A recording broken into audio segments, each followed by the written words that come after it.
মুহূর্তে যে প্রথম ব্রেকিং নিউজ, সেই ব্রেকিং নিউজের দিকে নজর রাখবো এই মুহূর্তে।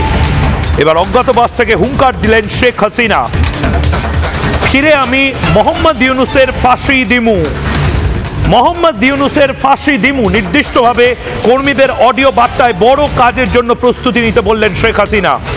বাংলাদেশে ফের পথ পরিবর্তনের আশঙ্কা।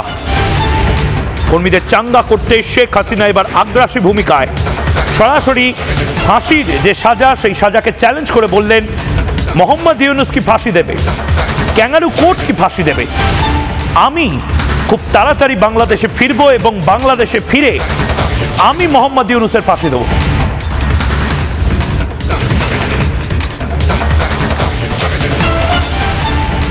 অনেকে ভেবেছিল শেখ হাসিনার চাপ বাড়ছে, অনেকে ভেবেছিল শেখ হাসিনার বিপদ বাড়ছে।